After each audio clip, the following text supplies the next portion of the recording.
تو پتہ چلا کہ جو ریگولیشن کی طاقت جسم کے اندر اللہ تعالیٰ نے رکھی ہے وہ تقریباً 0 کو ٹچ کر رہی تھی.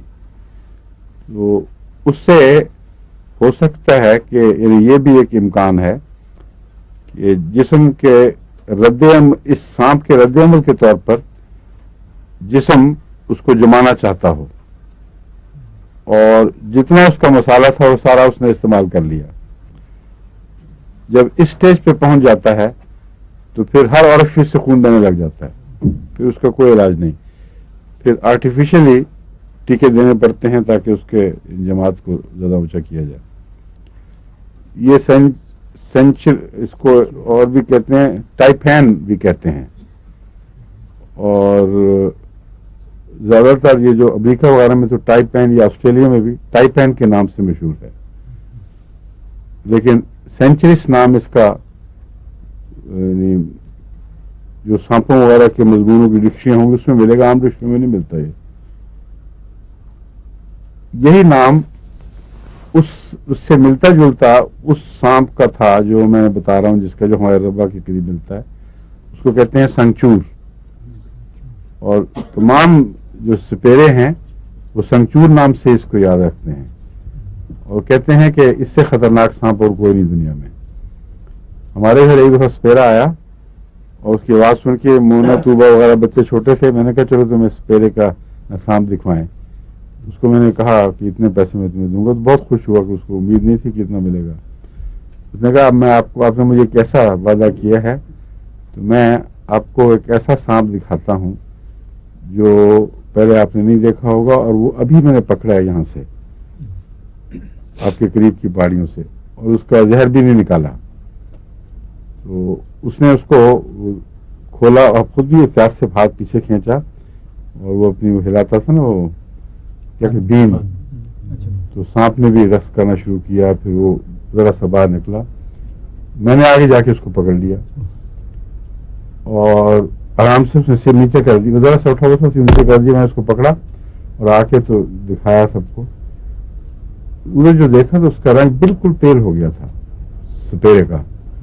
وہ سچ بول رہا تھا کہ اس کا نہیں نکلا ہوا جائے, اور اتنا اس کو شوق پہنچا کہ اس نے فوراً چیزیں سمیٹی. میں نے اس کو سانپ پکڑایا, اس نے پیسے بھی نہیں لیے. اس نے کہا میں ایک لیمن کے لیے بھی یہاں ٹھہرنے کے لیے تیار نہیں. وہاں سے بھاگ گیا. اس کو شوق تھا. اول تو یہ ہوگا نا کہ اگر خدا نخواستہ کوئی ہو جاتا واقعہ تو لوگوں نے اس کو پکڑ لیتا تھا. دوسرے شاید اس کو یہ شاخوں کے پتہ نہیں کیا بلایا ہے جو ایسے خطرناک سانپ کو پکڑا. تو باہر یہ میں نے سینچور خود دیکھا ہوا ہے, بہت ہی وہ خوفناک اثر ڈالنے والا ہے.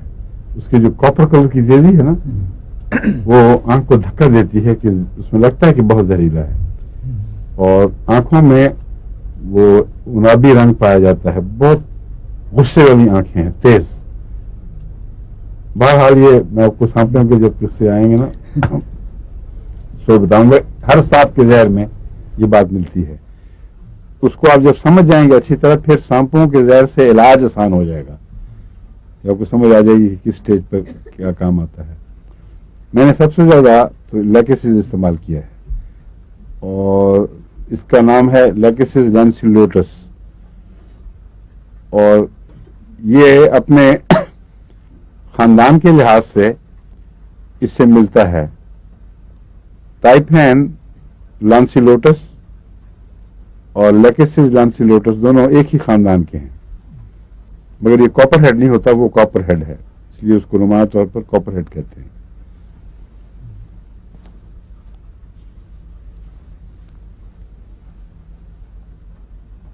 ہائپرینیا ان دا برین شام کے وقت, یہ اس میں ہوتا ہے خاص طور پر گرم کمرے میں.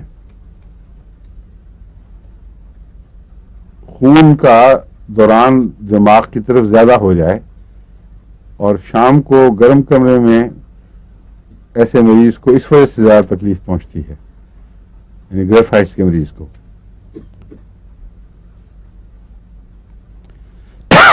اس میں اکثر سر درد یک طرفہ ہوتی ہے اور ون سائیڈڈ, یعنی پوری کی بجائے اور اس بات کا زیادہ امکان ہے کہ صبح جو مریض اٹھے تو اس کو یک طرفہ درد ہو رہی ہو. اس میں گریفائٹس کے علاوہ جلسیمیم بھی اچھی دوا ہے، مگر جلسیمیم کی سر درد اس وقت ہوتی ہے عموماً جب اس کے وقت بدل جائیں مریض کے.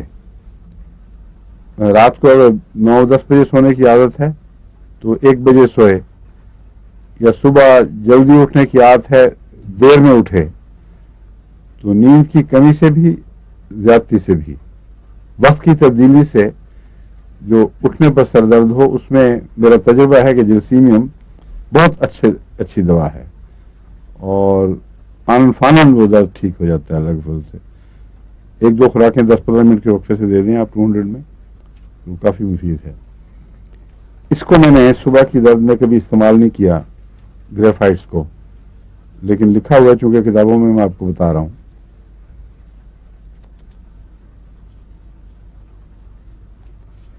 اب میں یہاں سے بات شروع میں کی تھی کہ 9 سانپوں کا ذکر اس لیے آیا تھا کہ اس کے متعلق ڈاکٹروں نے لکھا ہے کہ کوئی دوا فوٹوفوبیا میں، کوئی ہومیوپیتھک دوا فوٹوفوبیا میں گریفائٹ سے بڑھ کر نہیں. میں نے کہا تھا یہ غلط ہے. فوٹوفوبیا میں سب سے زیادہ خطرناک دوا جو ہے وہ ہے ٹائپ ہے یا بوتھراپس. ہومیوپیتھک میں اس کو بوتھراپس کہتے ہیں. اس کا اصل نام جو مشہور ہے ان علاقوں میں وہ ٹائپین ہے. اصل میں وہ ہے نا اژدہا کو کیا کہتے ہیں؟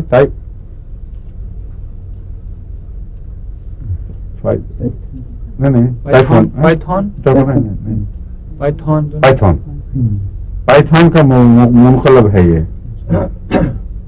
پائتھون اور ٹائپین اصل میں ایک ہی لفظ کے ادل بدل سے بنے ہوئے ہیں، وہی ان کے بنیادی طور پر حروف ہیں. تو یہ غالباً اسے ڈرتے ہیں زیادہ. ہاں یہ حملہ بھی بڑا بہادری سے کرتا ہے. اس کے اوپر حملہ کرنا ہو آدھا کھڑا ہوا ہوگا اور وہ تیزی سے بڑھتا ہے، بہت تیز رفتار ہے، باوجود اس کے کہ اپنی دم کے ہلا کر زمین سے طاقت لیتا ہے، لیکن بہت تیزی سے حرکت کرتا ہے اور تقریباً اس کو بالکل میزمرائز کر دیتا ہے جس پر حملہ کر رہا ہو. اور پھر اس میں ڈسنے کی بھی زیادہ طاقت ہے، اس لیے کہ اس کا زہر بہت زیادہ ہے پیچھے. ایک تو زہر اپنی ذات میں بہت زہریلا، اوپر سے اس کی جو کچھ بھی پیچھے تھیلیاں ہیں زہر کی وہ بہت زیادہ بھری ہوتی ہیں. اس لیے یہ سانپ 7 دفعہ بھی ڈسے تو 7ویں دفعہ بھی اس کا زہر جائے گا اندر. عام طور پر سانپ ایک دفعہ جب منہ مار لیں تو اپنی کھجلی خالی کر دیتے ہیں. پھر جب وہ نکالتے ہیں تو اس کے بعد ان کو دوسرا ڈسنا یا تیسرا ڈسنا ہے. عمل وہ تکلیف دہ ہے مگر زہریلا نہیں. اگر سانپ کسی کو ڈس رہا ہو اور وہ اپنے حواس قائم رکھے تو اس کا علاج یہ ہے کہ جس وقت وہ منہ داخل کرتا ہے دانت اندر، وہیں سے پکڑ کے اس کو توڑ کے پھینک دے. اس سے 2 فائدے ہوتے ہیں. اول تو اس کے دانت ہیں یوں ہمیشہ ٹیڑھے یوں، جب اس کو سیدھا کھینچتے ہیں تو دانت ٹوٹتے ہیں، اور چاہے وہ یہ سانپ ہو یا کوئی بھی ہو پھر دوبارہ کاٹ نہیں سکتا. دوسرا یہ کہ اس کا زہر ڈستے وقت نہیں اندر جاتا، سر باہر نکالتے وقت جاتا ہے. تو جب وہ سانپ دانت کو یوں واپس نکال رہا ہوتا ہے اس وقت وہ انجیکشن کرتا ہے اس میں، اور اس کے دانتوں میں اندر باریک سوراخ ہوتا ہے، اس سے انجیکٹ ہوتا ہے. اب آپ بتائیں کہ ایوولوشن کے لحاظ سے یہ کیسے خود بخود ایجاد ہوا؟ صرف سانپوں کے دانتوں کے اندر ہی یہ خلا ہے، اور دونوں دانتوں میں برابر کا خلا، ڈیزائن ہے پورا، اور ان کے رستے سے زہر جاتا ہے.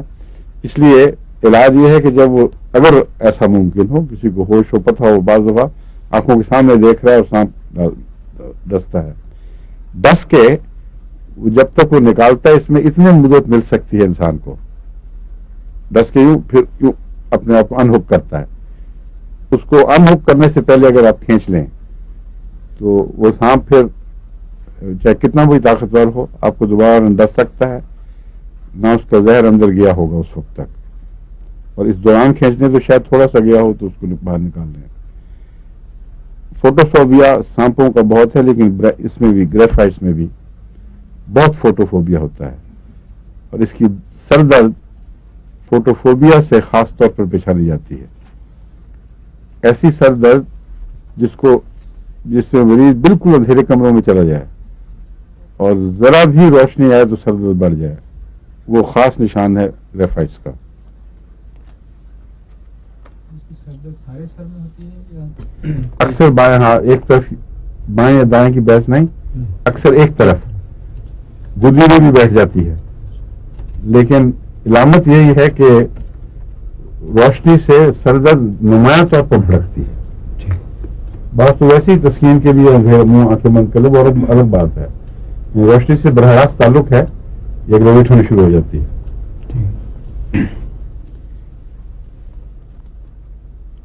ایگزیما اس کا مختلف جگہوں پر چھوٹے حصوں میں اثر دکھاتا ہے. میں نے بتایا تھا نا، کان کے پیچھے ہے، سر کے اوپر ہے، آنکھوں پر بھی اس کا ایگزیما بڑا سخت ہوتا ہے، اور کوئی دوا پھر کام نہیں آتی جب تک جو اس کا ایگزیما ہے اس میں اس کی ضرورت ہے. بہرحال موٹے ٹیومر بن جاتے ہیں لیڈز کے اوپر، اور ایگزیمے سے آنکھ کے جو اوپر کا پردہ ہے خاص طور پر وہ تھک ہو جاتا ہے، بال جھڑنے لگ جاتے ہیں، اور ارد گرد سیاہی کا ایک وہ سایہ سا پڑ جاتا ہے، اور بہت تکلیف دہ ہے آنکھ کا ایگزیما. لیکن اور دواؤں میں بھی ہے، اس میں گریفائٹس میں نمایاں ہے زیادہ.